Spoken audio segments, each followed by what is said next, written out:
Assalamualaikum warahmatullahi wabarakatuh.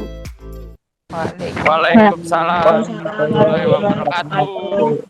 Salam sejahtera bagi kita semua. Om Swastiastu, Namo Buddhaya, salam kebajikan. Oke, gimana nih kabar dari teman-teman semuanya? Udah sore kita ngabuburit ini dengan menghadiri webinar ya. Nah, berkaitan dengan ngabuburit, tentu teman-teman juga akan berbuka puasa nanti kan. Nah, kalau berbuka puasa tentu ada menu ya, menu makanan gitu kan, makanan. Nah, pada webinar kali ini kita akan berbicara juga terkait dengan makanan, tapi tidak untuk dimakan teman-teman, tapi untuk dijual. Nah, kira-kira apa sih judul daripada webinar kita pada sore hari ini? Ya, webinar kali ini berjudul Karena Makanan Menjadi Penghasilan. Nah, jadi bukan untuk dimakan, tapi kita belajar untuk menjadi entrepreneur dari makanan. Ya, nah sudah tidak sabar teman-teman mendengar materi dari pemateri kita. Oke, langsung saja ya teman-teman. Saya akan membacakan CV dari pemateri kita. Pemateri kita kali ini lahir di Tangerang, tanggal 17 Februari tahun 2000. Alamat di Perumahan Benua Indah, Jalan Utari, Blok F7, nomor 12, Kota Tangerang. Pendidikan, TK Islam Prestasi, SDN Paburuan Tumpeng 1, SMP Negeri 15 Kota Tangerang, SMA Negeri 4 Kota Tangerang, S1 Pendidikan Matematika Universitas Negeri Semarang. Nah, yang paling penting nih ada pengalaman dari narasumber ya. Yang pertama, Bendahara Paduan Suara Smata Voice pada tahun 2017, kemudian bisnis Griffith.day bersama Dian Ayu Saraswati tahun 2018, bisnis Me.dodolan pada tahun 2020, ada Bendahara Organisasi Daerah Jabotabek UNES tahun 2020 sampai sekarang, dan terakhir adalah Kesekretariatan DPP Forum Perantara Jateng Jilid 4. Nah, sudah penasaran? Mari kita sambut pembicara kita kali ini, Mbak Griffith Afif. Jeng jeng jeng jeng jeng jeng jeng jeng jeng. Halo Mas Faris. Halo Mbak Griffith Afif, gimana nih kabarnya? Alhamdulillah baik. Ya, kesibukannya apa nih Kak? Kuliah sih paling sama sedikit ngurusin bisnis ini. Wah, bisnis ya. Ini luar biasa banget nih teman-teman. Jadi Kak Griffith ini udah mulai menjadi seorang entrepreneur dari makanan ya. Wah, nanti kira-kira teman-teman penasaran nggak untuk apa materi yang akan dibawakan oleh Mbak Griffith Afif ini? Nah, oke, kalau teman-teman sudah penasaran, saya akan langsung melayangkan kepada Mbak Griffith Afif. Namun sebelum itu, teman-teman, ketika nanti ketika pembicara memaparkan materi, teman-teman boleh menonaktifkan mikrofon teman-teman, dan kita nanti akan juga ada sesi Q&A. Kalau nanti teman-teman ada yang dibingungkan, teman-teman bisa mengaktifkan mikrofon ataupun nanti ditanya di forum chat. Nah, kita langsung saja dengarkan paparan dari pemateri expert kita, Mbak Griffith Afif. Waktu dan tempat saya silahkan, Mbak. Oh ya, terima kasih ya Mas Faris. Saya izin share screen untuk materinya.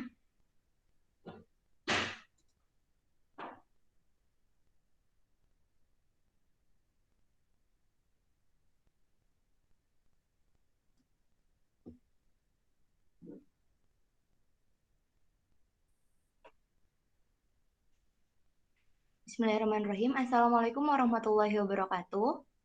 Waalaikumsalam warahmatullahi wabarakatuh. Selamat sore teman-teman. Sebelumnya saya berterima kasih kepada teman-teman yang sudah ikut join di webinar kali ini. Di sini saya mengambil tema karena makanan menjadi penghasilan.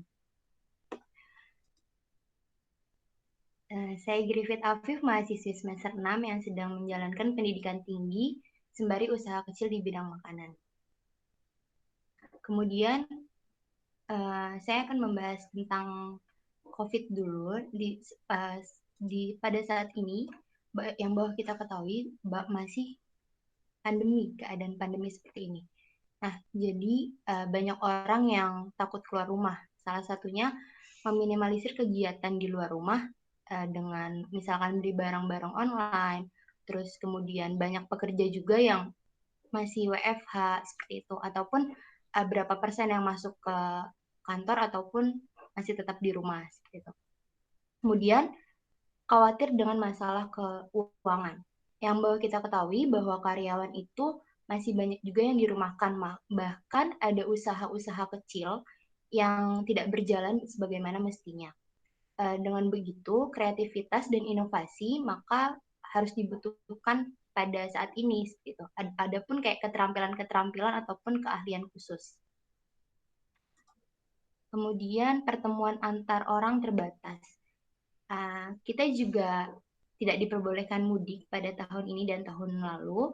Jadi tuh pertemuan kita dengan orang-orang terdekat itu sangat terbatas sekali. Tidak boleh yang sering ketemu seperti itu. Dan apa ya? Mungkin pada transportasi juga terbatas sekali, di mana salah satunya itu KRL. Di KRL-nya itu sekarang itu untuk kursi-kursi yang untuk lanjut usia ataupun ibu hamil, itu yang tadinya bisa kapasitasnya 3 orang, mungkin sekarang dijadiin 2 orang. Jadi ada jarak antara kita. Gitu. Kemudian perilaku masyarakat yang berubah dari biasanya. Nah, untuk cewek-cewek nih, mungkin kayak kesel nggak sih? Kalian tuh pasti udah make up, bagus-bagus, cantik-cantik, tapi tetap harus pakai masker kan? Nah, terus kayak harus cuci tangan di mana-mana, bawa hand sanitizer, seperti itu. Kemudian, pelemahan di berbagai sektor bisnis kecuali telekomunikasi dan farmasi.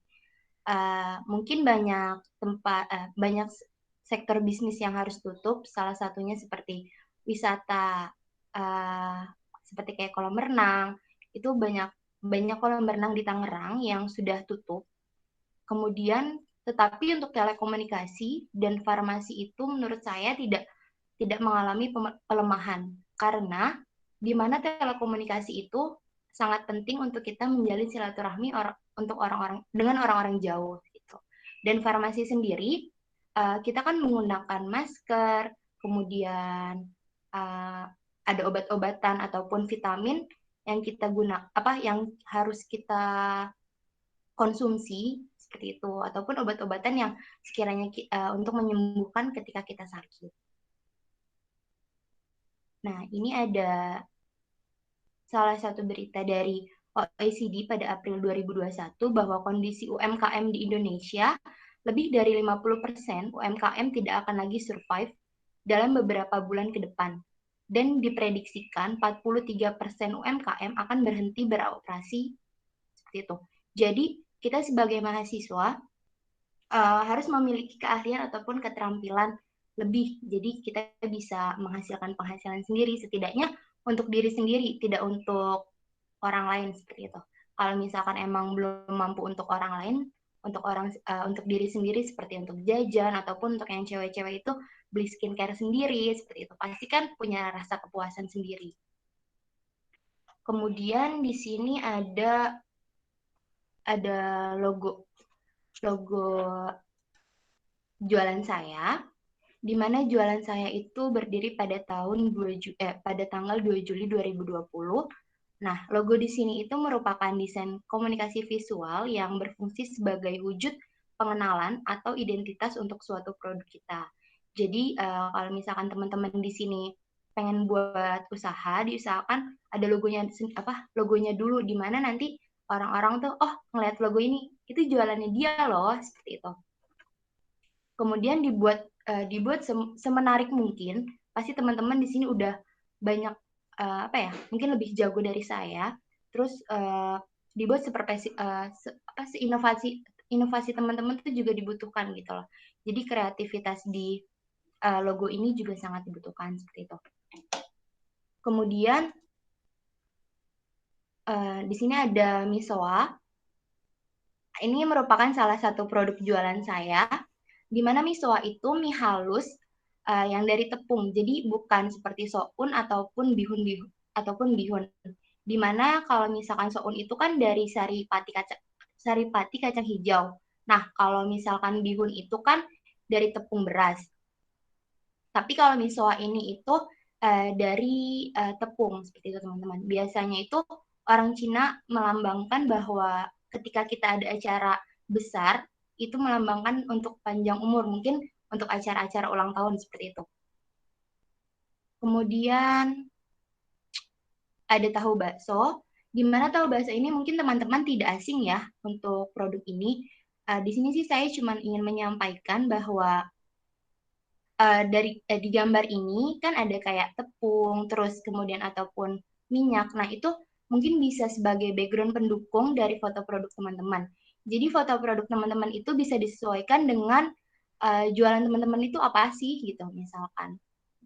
Gitu. Kemudian di sini ada beberapa foto lagi. Salah satunya dari sebelah kiri itu ada foto produk produk soto, di mana soto itu ketika ada ibu-ibu arisan ataupun perkumpulan-perkumpulan gitu, itu saya pakai brand sendiri. Kemudian yang samping kanannya itu, yang paling kanan itu cemilan. Ada beberapa cemilan yang saya ambil dari penjual lain. Jadi saya bekerja sama dengan penjual lain. Kemudian juga ada cemilan saya di dalam mes itu. Dan yang di tengah-tengah itu kerjasama saya atau kolaborasi saya dengan penjual lainnya juga. Itu tetapi ada makanan berat dan makanan ringan. Untuk makanan ringannya sendiri ataupun cemilan itu produk saya, tetapi untuk makanan beratnya itu produk orang lain.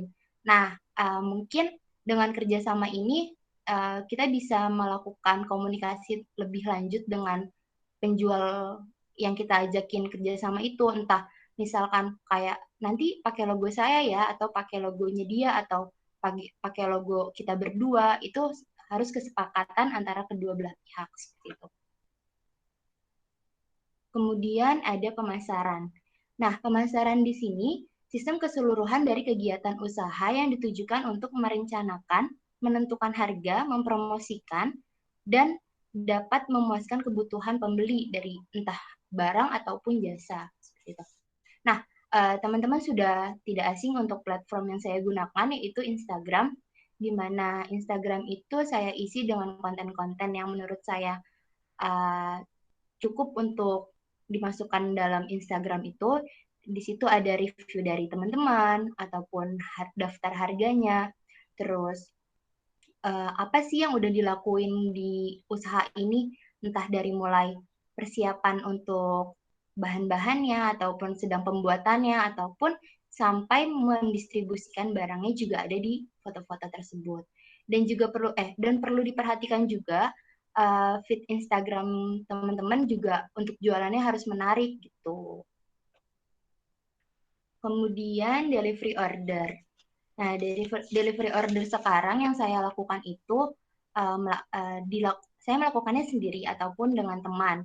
Jadi semisal ada teman kalian nih yang sekiranya waktunya banyak luangnya gitu. Nah, mungkin teman-teman bisa minta tolong ke mereka gitu, kayak tolong dong anterin ini gitu. Tapi dengan syarat kalian tetap menghargai jasanya teman-temannya kalian itu gitu. Jadi jangan asal udah nganterin ya udah gitu. Bisa dikasih dengan produk kalian gratis ataupun mengasih uang jajan sedikit lah gitu. Karena kan kita juga jualan pasti kan ada keuntungan, meskipun sebagai mahasiswa itu jangan mengambil keuntungan terlalu banyak.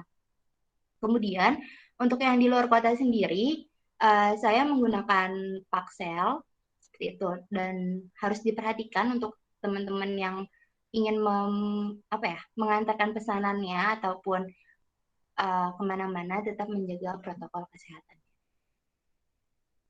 Kemudian tantangannya itu menurut saya konten media sosial untuk pemasaran. Konten media sosial sendiri saya masih kurang, hanya dari Instagram. Mungkin nanti bisa lewat website ataupun iklan-iklan lainnya seperti itu. Dan yang kedua, mendaftarkan produk pada aplikasi pengantar makanan online. Di mana menurut saya ini sebuah tantangan bagi saya, karena saya juga belum mendaftarkan produk produk jualan saya ke aplikasi pengantar online ini, karena mungkin saya pikir saya belum bisa memanage waktunya dengan baik untuk membukanya gitu. Kemudian ada menjalin relasi dengan endorser. Di mana menjalin relasi dengan endorser ada pun yang harus diperhatikan. Jangan hanya followersnya banyak, terus komentarnya banyak, tetapi kita harus lihat juga review-review dari penjual-penjual lainnya yang endorse ke orang tersebut gitu. Feedbacknya apa sih? Seberapa banyak sih feedbacknya seperti itu? Jangan kalian sudah mengeluarkan uang banyak untuk endorse, tapi nggak ada feedbacknya gitu. Karena itu kan juga kasihan gitu loh buat mahasiswa seperti kita-kita ini. Gitu. Kemudian ada yang terakhir sih sebenarnya, ada tips dari saya, berikanlah pelayanan dan kualitas barang terbaik untuk konsumen. Nah, pelayanannya mungkin mulai dari pemesanannya gitu, kita harus ramah. Misalkan kayak ada yang gak jadi, ya jangan langsung kayak, oh yaudah gitu, tapi mungkin nanti bisa dipesan ya gitu, lain hari atau gimana, jangan langsung ketus gitu. Nah, terus udah gitu, kualitas barang terbaik untuk konsumen. Di mana kualitas barang terbaik untuk konsumen itu nggak cuma dari isinya, tapi kita juga harus perhatikan packagingnya. Jadi kita harus menyesuaikan packagingnya dengan barang jualan kita gitu. Bisa misalkan kalau untuk makanan sendiri, misalkan kita mau taruh di kardus makanan, terus atasnya itu yang kelihatan pakai mika putih itu loh, mika bening. Jadi kita kelihatan produknya apa yang kita jual seperti itu. Kemudian minta review kepada konsumen. Kenapa sih kita harus minta review kepada konsumen? Karena menurut saya itu ketika kita meminta review kepada konsumen, itu kan pasti kita dapat kritik dan sarannya yang akan membangun atau memperbaiki produk kita dalam usaha kita itu. Jadi nggak apa ya? Jadi ide-idenya itu tuh juga biasanya tuh dapat dari review-review teman-temannya kita gitu, review-review konsumen seperti itu. Kemudian jangan mengambil keuntungan terlalu besar. Iya sih, emang kita jualan itu pengen dapat untung. Cuman kan kita juga harus lihat nih kompetitor-kompetitor kita tuh kayak gimana. Masa dengan harga yang berbeda tapi kualitas yang sama, terus kita lebih tinggi, pasti kan kita kalah gitu kan. Nah, jadi tuh itu juga perlu diperhatikan, jangan terlalu besar lah mengambil untungnya gitu. Soalnya kalau misalkan terlalu besar juga malah nggak laku kadang. Jadi gitu, jadi harus diperhatikan juga deh beberapa hal seperti kayak harganya gitu, terus packaging juga tadi kan, terus kayak review-review dari teman-temannya ataupun dari konsumen lainnya seperti itu. Iya, mungkin pemaparan materi dari saya cukup sampai sini dulu. Kurang lebihnya mohon maaf. Wassalamualaikum warahmatullahi wabarakatuh. Saya kembalikan kepada moderator. Waalaikumsalam warahmatullahi wabarakatuh. Oke, baik. Paparan materi yang luar biasa pada sore hari ini dari Mbak Agif selaku owner dari mie dodolan ya. Mbak Agif, benar ya tadi? Owner dari mie dodolan. Oke. Iya, betul. Betul ya, luar biasa. Dari tahun 2020, artinya kemarin pandemi, Kak Agif ini sudah memulai sebagai entrepreneur di bidang bisnis makanan gitu ya. Nah, pada sesi kali ini teman-teman boleh nih menanyakan terkait dengan pemaparan materi tadi yang sudah diberikan oleh Kak Agif. Sekiranya dari teman-teman punya pertanyaan, boleh untuk open microphone atau boleh chat di kolom chat ya teman-teman. Jadi pada sesi ini kita hanya menyediakan 3 pertanyaan dulu. Jikalau nanti lebih daripada itu, ya nanti dipersilakan juga nggak apa-apa. Oke, silakan teman-teman. Barangkali dari teman-teman ada pertanyaan.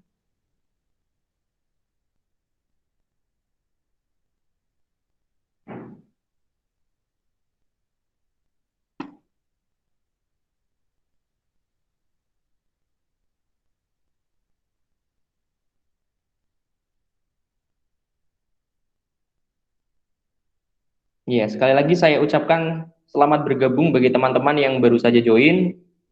Dan ya, ini materinya sudah selesai dari Kak Agif. Tapi tadi membahas terkait dengan entrepreneur di bidang bisnis kuliner gitu ya di kala pandemi. Ya. Jadi teman-teman dari teman-teman barangkali mau bertanya terkait dengan paparan materi yang dijelaskan oleh Kak Agif, boleh silakan untuk komentar di kolom chat atau Halo, saya mau bertanya dong. Oke, Kak Nita ya, Kak Nita Iya, Sapitri. Ya, silakan. Sari, maaf. Ya. Oh, Nita Sari. Iya, maaf, saya salah. Oh ya, Kak Nita. Nita Sari ya. Saya mau tanya sama Mbak Gif, apa aja sih kelebihan dan kekurangan berjualan makanan di masa pandemi ini? Itu aja sih. Terima kasih. Iya, bisa langsung dijawab ya Kak Agif. Boleh. Langsung dijawab aja sambil nunggu pertanyaan lainnya ya. Jadi untuk pertanyaan Kanita Sari itu kan tadi kelebihan dan kekurangan ya, kalau nggak salah, berjualan pada masa pandemi. Menurut saya untuk kelebihannya, ya pasti kan dapat penghasilan lebih ya kita sebagai mahasiswa. Yang tadinya tiap bulan dapat transferan dari orang tua gitu. Tapi kan karena pandemi kita di rumah aja, kadang kan ada yang dikasih, kadang ada yang enggak. Terus apalagi kita yang katanya kita tuh mahasiswa beban orang tua, seenggaknya bisa mengurangi lah beban orang tua seperti itu. Terus untuk bisnis makanan sendiri itu juga nggak membosankan menurut saya, karena kita bisa membuat varian yang baru seperti itu, dari rasanya ataupun packagingnya bisa kita upgrade seperti itu. Terus bisa memberikan lebih untuk orang di sekitar, dimana ketika misalkan kita buat misalnya kita buat orderan nih 50 box ataupun 20 box, ternyata masih ada lebih gitu, pasti kan kita akan membagikannya untuk orang-orang yang mungkin di jalanan ataupun untuk tetangga-tetangga kita ataupun sekaligus untuk teman-teman kita sebagai tester sebagai tester produk kita gitu. Jadi biar sekaligus mempromosikan gitu. Jadi ntar kalau misalnya rasanya enak kan pasti teman kita repeat order. Terus kemudian tidak kesulitan menentukan lokasi usaha karena kan kita jualannya online. Jadi menurut saya sih ya masih bisa pegang lah untuk mahasiswa-mahasiswa seperti kita. Cuman dari kelebihan pasti ada kekurangannya, di mana kekurangannya itu banyak pesaing atau kompetitor yang melakukan usaha di bidang makanan ini, yang mungkin kalau kita kurang kreatif ataupun kita kurang berani ataupun modal kita sedikit, pasti kan kayak kayak kita bakal kalah gitu loh kalau misalkan kita nggak kurang kreatif. Terus itu juga dapat berdampak pada kualitas makanan. Yang kita ketahui juga bahwa makanan kan kurang ada batas expirednya. Nah, itu juga bisa tuh kalau misalkan meminimalisir bukan sisa sih sebenarnya. Kita misalkan udah tahu nih nggak ada pelanggan lagi gitu. Itu bisa kita kasih ke tetangga kita ataupun teman kita, bilang aja ini tester buat kalian gitu. Jangan bilang ini sisa gitu ya. Kalau misalnya bilang sisa kan kurang etis menurut saya seperti itu. Kemudian mungkin waktunya ya. Waktunya itu emang awalnya sih rada repot gitu loh, karena kan apalagi ini makanan ini kan saya buat sendiri. Meskipun ada cemilan satunya itu yang emang saya menjadi resellernya.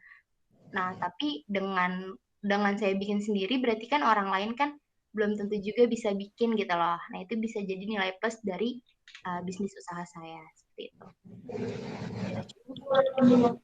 Oke, itu jawaban dari Kak Agif ya, Kak Nita Sari. Dari Kak Nita Sari gimana nih?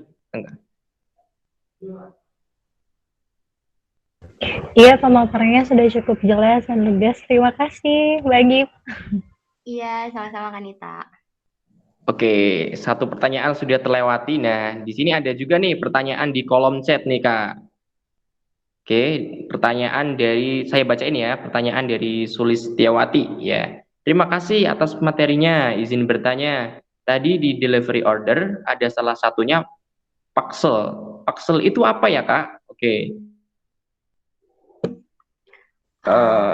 Oke, sudah ya, Kak? Sudah memahami pertanyaannya ya? Paham. Oke. Kalau sudah, silakan waktu dan tempat. Saya silakan kepada Kak Agif untuk menjawab.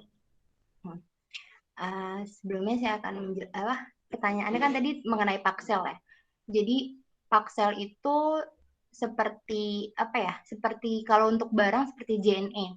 Tapi dia itu bisa kita atur gitu loh waktunya. Misalkan dari konsumen minta nyampe makanannya jam 8 malam ya, atau nyampe makanannya itu jam 10 malam ya, karena saya baru di rumah seperti itu. Tapi kita ngirim misalkan dari jam 7 atau kita ngirim dari jam 12 siang gitu. Itu bisa disetting dari Paxel. Nah, ketika makanan itu diantarkan, itu tuh bisa ditaruh di chiller. Kalau jadi kayak mesin pendingin gitu. Kalau misalkan makanan kita emang membutuhkan ditaruh di kulkas ataupun di chiller gitu. Jadi menurut saya itu apa ya? Udah bagus sih Paxel itu karena nggak apa ada alat pendinginnya lah gitu. Jadi tidak merusak produk kita gitu. Terus untuk harganya sendiri juga sangat terjangkau karena pada yang menurut saya dari Tangerang ke Jakarta Selatan itu kan rada jauh ya, jauh malah. Nah, itu aja cuma 20.000 gitu loh. Kalau misalkan untuk pakai Grab atau Gojek atau aplikasi lainnya itu menurut saya kurang worth it sih sebagai mahasiswa gitu. Karena harus mengeluarkan uang minimal tuh kalau kayak gitu tuh di atas 35.000 kalau misalkan kita pribadi ke pribadi gitu. Jadi seperti itu. Oke, konsep Paxel cukup menarik ya buat teman-teman juga barangkali mau menerapkannya ya di sistem bisnis kalian yang nantinya mungkin kalian akan kembangkan gitu ya. Nah, tadi pertanyaannya gimana Mbak Sulis? Apakah sudah terjawab? Ya, sudah. Terima kasih Mbak Griffith. Oke. Kalau sudah, ini ada belum ada ya, belum ada pertanyaan lagi ya. Barangkali dari teman-teman ada yang ingin bertanya terkait dengan pemaparan tadi atau pertanyaan-pertanyaan tadi, barangkali ada yang belum dipahami, boleh untuk menanyakan kepada narasumber kita, Kak Agif. Masih ada satu kesempatan lagi teman-teman. Oke, ada pertanyaan nih dari Kak Salma Ayu Fadila. Harus saya cek. Oke. Jadi pertanyaannya seperti ini Kak Agif. Izin bertanya Kak Agif. Kendala apa saja sebagai mahasiswa dalam berbisnis makanan? Kemudian seperti apa solusinya? Oke. Oke, ini pertanyaannya buat Kak Agif nih khusus. Silakan Kak Agif untuk bisa langsung menjawabnya. Iya. Kan pertanyaan itu tadi ini ya, kendala dan solusinya seperti apa? Mungkin untuk saya pribadi sih pertama dari modal ya. Dari modal kita sebagai mahasiswa yang belum memiliki penghasilan tetap, pasti kan kita butuh modal gitu kan kalau buat usaha.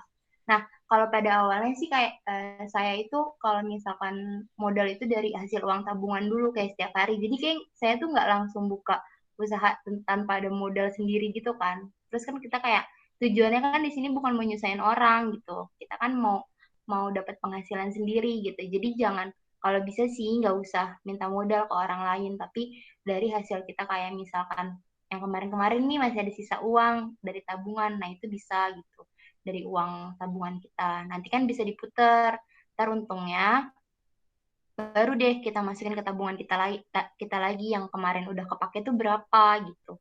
Nah, terus mungkin waktunya sekarang sih saya apa ya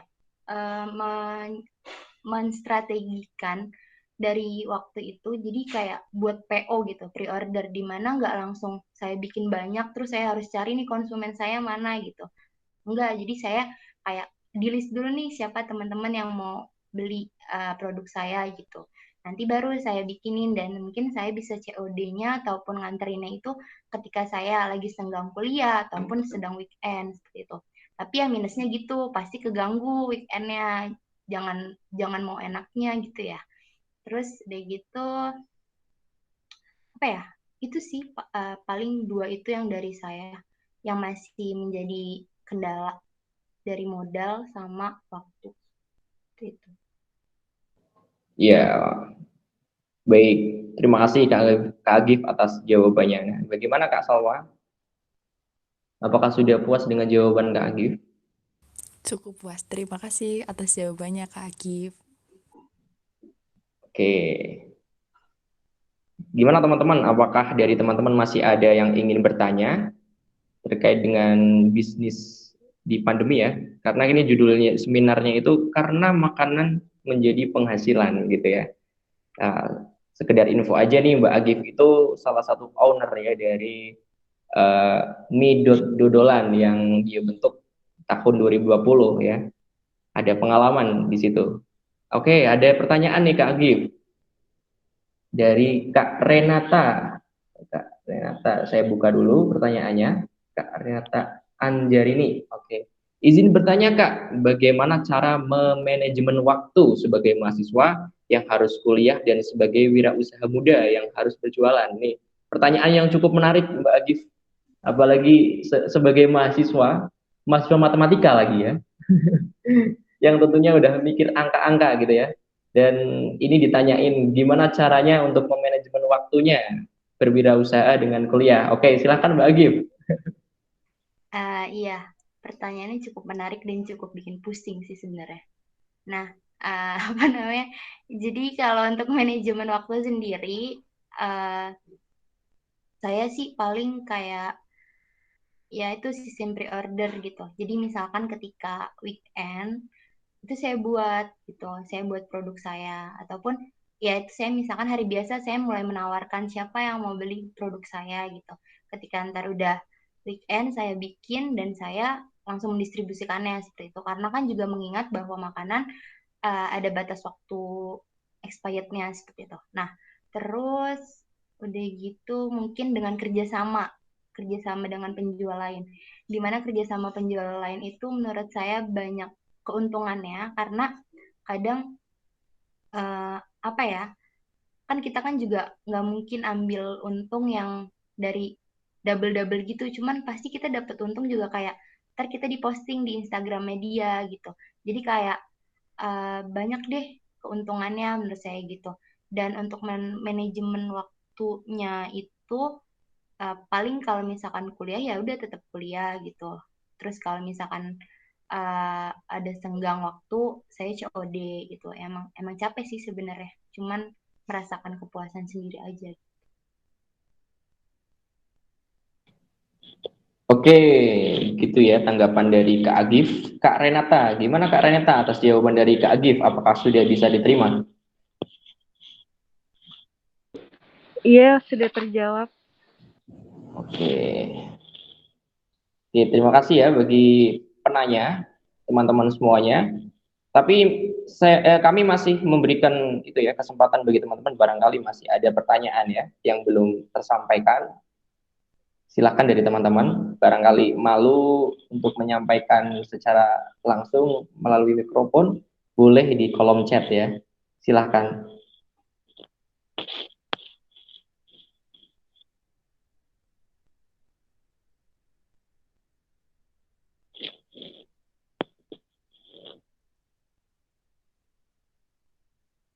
Oke, baik. Sepertinya sudah tidak ada ya. Oke. Sudah tidak ada, artinya nanti teman-teman bisa mengimplementasikan apa yang telah dipaparkan oleh Mbak Agif ini ya. Saya selaku moderator ini akan sedikit menyimpulkan terkait dengan materi yang telah diberikan oleh Kak Agif ya kita semua. Jadi judulnya itu kan karena makanan menjadi penghasilan ya. COVID-19 itu bukan alasan untuk menunda kita memperoleh penghasilan ya. Akan kita bisa memenuhi kebutuhan dari berjualan di pandemi ini. Adapun beberapa elemen penting seperti produk, logo, kemudian ada kerjasama, pemasaran, kemudian kemasan itu penting mendukung berbisnis di era pandemi, utamanya bisnis makanan. Nah, oke teman-teman, kita sudah berada di ujung acara ini. Saya mengucapkan terima kasih kepada teman-teman yang sudah hadir di webinar kali ini. Semoga ilmu yang disampaikan oleh pembicara kita, Kak Agif, ini dapat diserap dan bermanfaat bagi teman-teman semua. Dan saya selaku moderator,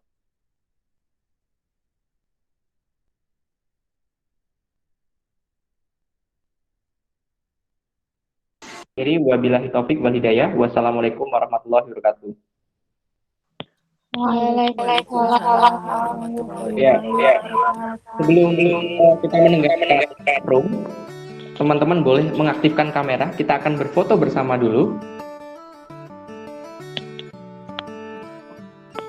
Silakan teman-teman untuk mengaktifkan kamera teman-teman. Kita akan berfoto bersama-sama di akhir sesi.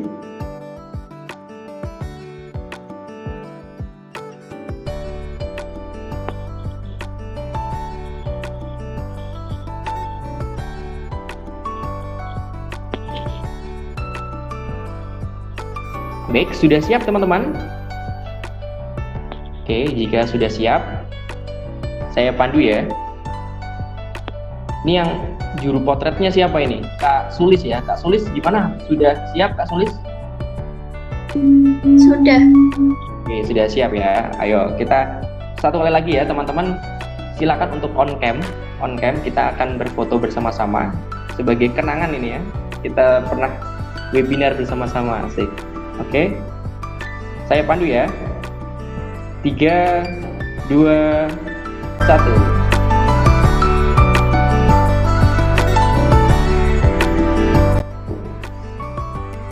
Oke, ganti gaya. 3, 2, 1.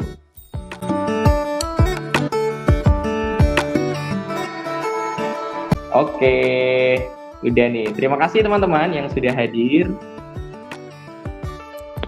Boleh untuk meninggalkan room dan melanjutkan aktivitasnya kembali. Terima kasih. Sama. Assalamualaikum. Waalaikumsalam warahmatullahi wabarakatuh.